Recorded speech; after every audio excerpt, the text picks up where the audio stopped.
Hello learners, welcome to my channel Vaishnavi Shiksha classes. तो आज का हमारा विषय है ई जनगणना 2023।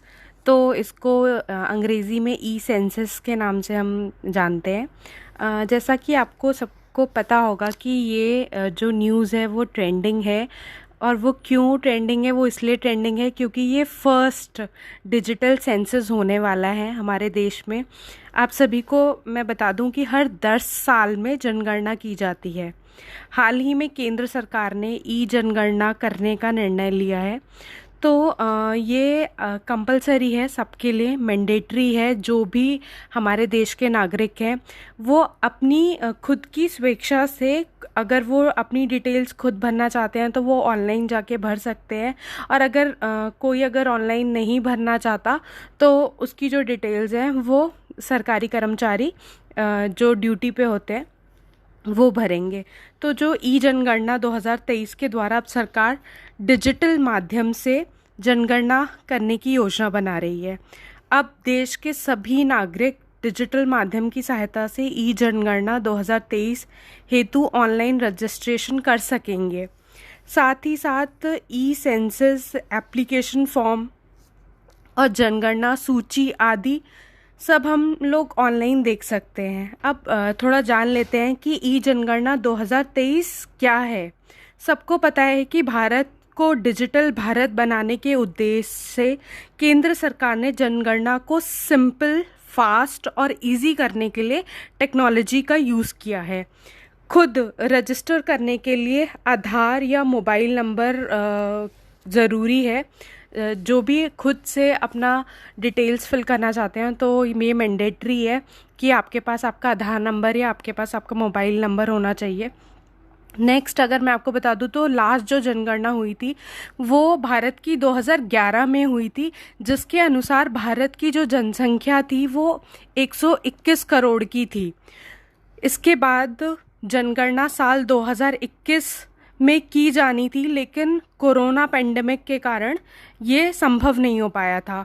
अब जान लेते हैं जो ये ई सेंसस की घोषणा है किसने की और कहाँ की। तो आपको मैं बता देती हूँ। असम में directorate of census operation building का उद्घाटन के समय केंद्रीय गृह मंत्री श्री अमित शाह जी ने इसकी घोषणा की थी। इसके तहत साल 2024 तक भारत में प्रत्येक जन्म एवं मृत्यु को जनगणना से जोड़ा जाएगा।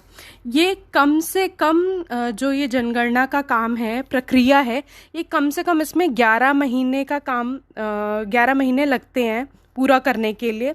तो जो ई सेंसस 2023 है, जो इसका ऑनलाइन रजिस्ट्रेशन है, उसके लिए हमें कुछ और प्रतीक्षा करनी होगी जब तक सरकार आगे की अपनी कोई और घोषणा नहीं कर देती। तो अनुमान लगाया जा रहा है कि हो सकता है ये सितंबर या अक्टूबर में ये शुरू हो।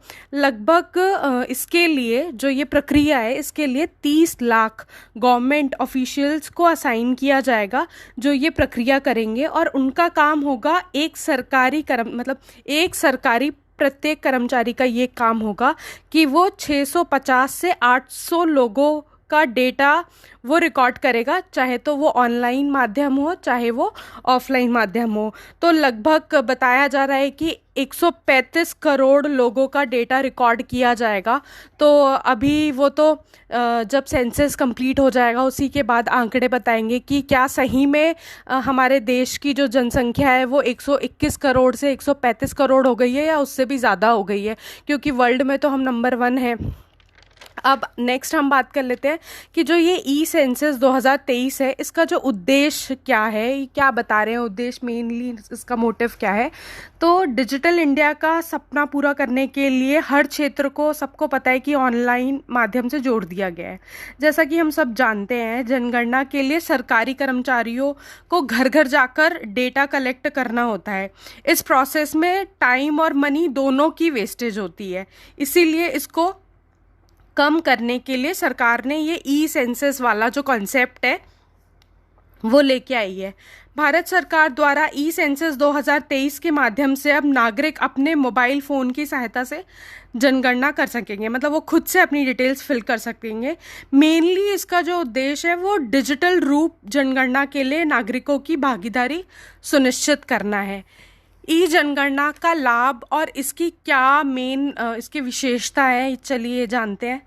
पहला इसका जो मेन लाभ है वो ये है कि जो डिजिटल माध्यम से जनगणना करने से क्या होगा कि अगले आने वाले 25 वर्षों तक सरकार विभिन्न नीतियां बना सकेगी। इसके लिए सरकार को एक मतलब ऑब्वियस सी बात है, ऑनलाइन है तो उसको एक सॉफ्टवेयर लॉन्च करना पड़ेगा। देश के लगभग 50% नागरिक मोबाइल एप्लीकेशन के माध्यम से सभी सवालों का जवाब जो है वो स्वयं खुद दे सकते हैं। जनगणना की प्रक्रिया को आसान बना सकेंगे ये, मतलब जो इतना टाइम लगता था, टाइम पैसा, तो वो सब बर्बादी होने से बच जाएगी। सरकार द्वारा विभिन्न विभागों से इस जनगणना के कार्य में हेल्प ली जा रही है। अब सरकारी कर्मचारियों को जनगणना हेतु घर घर जाने की आवश्यकता नहीं होगी, क्योंकि अब यह कार्य ऑनलाइन ही होगा, जिससे मनी और टाइम दोनों की बचत होगी। और दोनों ही माध्यम है इसका, ऑनलाइन भी है और ऑफलाइन भी है। जो ऑनलाइन नहीं डिटेल फिल करना चाहते हैं उनके लिए सरकारी कर्मचारी हैं जो कि जाकर वो डिटेल्स फिल करेंगे। Last but not the least जो इसकी विशेषता है वो ये है कि इस कार्यप्रणाली है ये, इसमें एक पारदर्शिता आएगी, क्योंकि सभी लोग इसे ऑनलाइन जाकर चेक कर सकते हैं। तो ये जो थी आपकी आज का जो टॉपिक था वो आपका था ई जनगणना 2023 के बारे में, कि क्या है इसकी, क्या विशेषता है, क्या इम्पोर्टेंस है। तो नेक्स्ट हमें अब सरकार द्वारा जो अपडेट किया जाएगा उसी से आगे की जानकारी प्राप्त होगी। अगर आपको वीडियो अच्छी लगी हो तो चैनल को सब्सक्राइब करें, like, share and comment. Thank you.